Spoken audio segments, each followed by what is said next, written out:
Good morning guys, welcome back to my channel.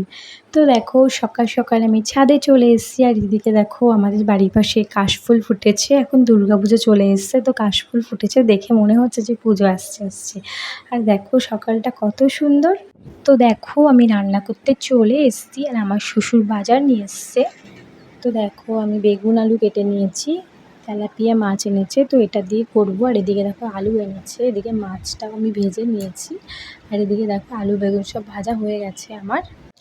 আচ্ছা, ততক্ষণে আমি রান্না করতে থাকি, ততক্ষণে তোমরা ভিডিওটা দেখতে থাকো। আর তোমাদের কার কার পুজোর শপিং শুরু হয়ে গেছে তো আমাকে জানিও। আমার কিন্তু পুজোর শপিং এখনও শুরু হয়নি। এদিকে দেখো আমার মেয়ে আলতা পরছে। আমি বললাম তুই আলতা পরা আছে তাও পরছিস? ও রোজ রোজ আলতা পরলে ওর ভালো হয়, ও সাজতে এত ভালোবাসে, তা কার সাথে বলবো। আমি ভীষণ সাজতে ভালোবাসে। তো তোমাদের কার কার বাচ্চা এরকম সাজতে ভালোবাসে আমাকে জানিও কমেন্ট বক্সে। আর এদিকে দেখো আমাদের মুরগি আজ প্রথম ডিম পেড়েছে, তো আমার মেয়ে সেটা আমাকে দেখাতে নিয়ে এসেছে। ডিম পেড়েছে, তাই আজকে আমাদের মুরগি ডিম পেড়েছে। এখানে রাখো তো, খাটে রাখো, দেখি কেমন ডিম। কে খাবে এটা? কি করে খাবে? সিদ্ধ করে খাবো ডিম। ঠিক আছে। তো তারপরে দেখো আমার মেয়েকে রেডি করে দিচ্ছে আমার শাশুড়ি মা। আর এটা হচ্ছে আমার শাশুড়ি মা, তোমরা অবশ্যই চেনো, হয়তো আমার ভিডিওতে আগে দেখেছো। এবার দেখো আমার শাশুড়ি মা ওকে রেডি করিয়ে দিচ্ছে। ও তো কিছুতেই টিপ পরতে চাইছে না, শুধু এদিকে ওদিকে দৌড়াচ্ছে, তো ওকে জোর করে ধরে টিপ পরিয়ে দিয়েছে। দেখো আবার আয়নায় দেখো দেখতে চাইছে, তো চুলটা আছড়েও নিচ্ছে, এবারও পড়তে চলে যাবে।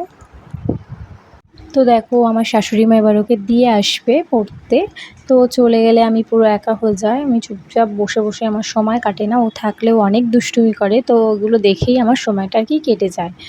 তো পড়তে চলে গেল, আর আমি ভাবলাম তাহলে আমি গিয়ে ঘরের কাজগুলো আর কি করে ফেলি। তো দেখো ছাদ থেকে সব জামাকাপড় তুলে নিয়ে আসা হয়েছে, এবার সেগুলোকে আর কি ভাঁজ করে নেব, বিকালে যা কাজ থাকে আমার আর কি।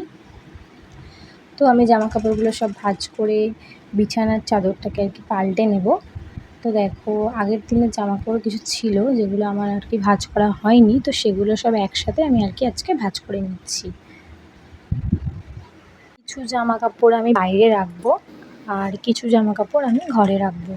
যেগুলো আর কি প্রয়োজন সবসময় পড়ে সেগুলো আমি বাইরে রাখি, আর যেগুলো আমার একটু কম প্রয়োজন সেগুলো আর কি আমি মানে ঘরেই রেখে দিই।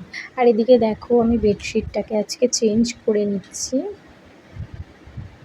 আমার না একটু বেডশিট ঘন ঘন করতেই ভালো লাগে, আমার বেডশিট চেঞ্জ না করলে না আমার কেমন একটা গায়ের মধ্যে হয়, 2-3 দিন অন্তর অন্তর আমি বেডশিট চেঞ্জ করি, বুঝতে পেরেছো? তো চলো এবার আমি বেডশিটটা চেঞ্জ করে ঘরটাকে ঝাড় দিয়ে নেব। ঘরটাকে ঝাড় দিয়ে নিয়ে তারপরে আর কি একটু মোবাইল দেখবো।